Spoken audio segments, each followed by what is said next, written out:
La mortalidad es esa gran sombra, en muchas ocasiones disfrazada de temibles enfermedades, a menudo incomprendidas por el género humano, que nos ha perseguido desde los primeros tiempos. No hay cultura que de una u otra forma no haya intentado evadir el dolor y la muerte, utilizando para ello varios remedios, desde alimentos, sustancias tóxicas, a todo tipo de rezos o rituales. Nuestra sociedad contemporánea, gracias a los avances científicos, descubrió cómo, a base de los remedios tradicionales, crear varias sustancias y medicamentos mejores y más efectivos, y encima con menos efectos secundarios. La población mundial durante el siglo XIX creció en un 50%, es decir, aumentó el ritmo de crecimiento. Las razones de toda esta explosión demográfica, algunas, como la mejora de la agricultura, pero en especial el fulgurante progreso de la ciencia y con ella el progreso de la medicina.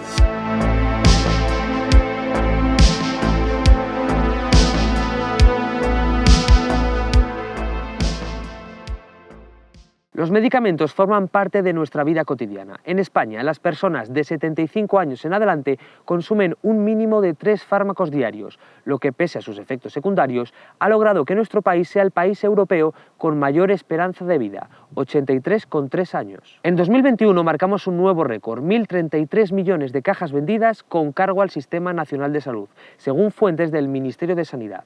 Además, la polimedicación, es decir, las personas que toman más de 3 medicamentos diariamente, ha aumentado desde el 2,5% en 2005 al 8,4% en 2015. España es el primer país del mundo en consumo de benzodiazepinas, un hipnosedante utilizado para conciliar el sueño.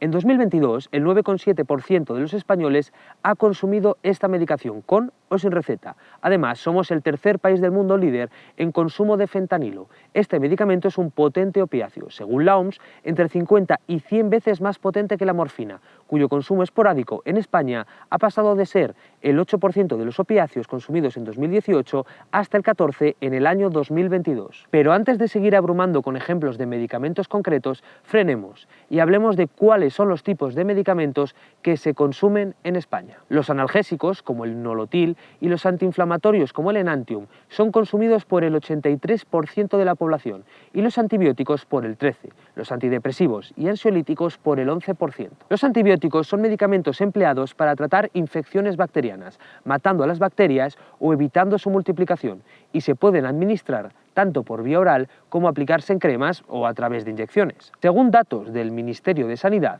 de todos los antibióticos que se consumen en España, el 30% se hace sin receta médica. Es aquí donde aparece la automedicación, que es básicamente el uso de un medicamento sin prescripción médica.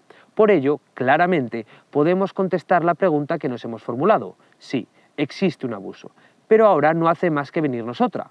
¿Por qué existe este abuso? Las razones del abuso no están relacionadas con el aumento de las enfermedades que tratan estos antibióticos, sino más bien con el uso negligente que le damos a los mismos.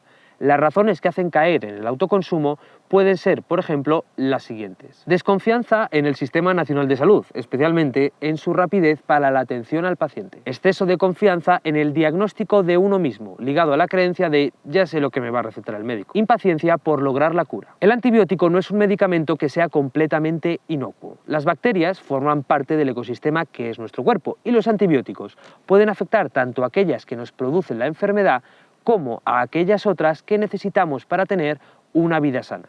Por esta razón, el uso de antibióticos sin receta cuando no son necesarios puede suponer ya no solo la ingestión de un medicamento que no cure, sino que éste llegue a producir un daño en nuestro organismo. Pero hay otra razón por la que el uso de medicamentos puede ser perjudicial, ya no solo para un individuo en concreto, sino para toda la sociedad.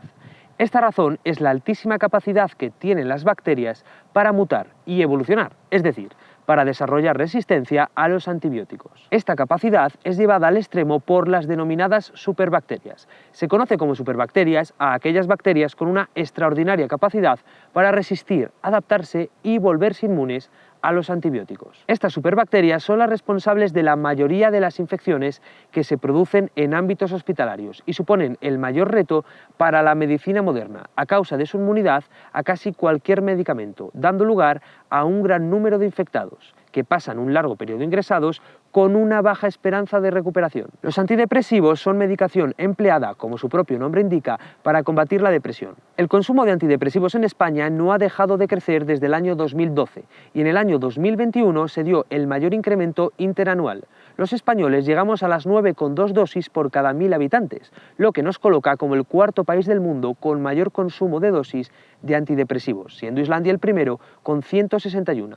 Para hacernos una idea de lo que acabamos de decir, los antidepresivos son más recetados, por ejemplo, que los medicamentos para la hipertensión. Los ansiolíticos, por otro lado, se sitúan en unas 110 dosis por cada 1000 habitantes, lo que supone un incremento del doble desde hace una década. Las razones de este uso están relacionadas evidentemente con el incremento de los problemas de salud mental, ansiedad y depresión, por ejemplo, y obviamente también a la paulatina normalización de la atención psiquiátrica y psicológica que vive nuestra sociedad, especialmente los jóvenes. Otras razones vienen de la mano de la escasa oferta pública de atención psicológica, la cual lleva al paciente, como en el caso de los antibióticos, a la impaciencia y con ello a la automedicación.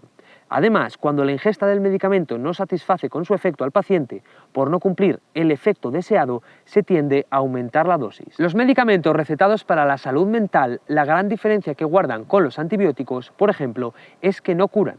Los antibióticos cumplen su labor porque atacan directamente al causante de la enfermedad, en este caso una bacteria, destruyéndola y evitando la propagación de la infección. Es decir, que las enfermedades infecciosas están causadas por un agente externo. A diferencia de esto, las mentales no provienen de un patógeno identificable, nombrable y por tanto combatible.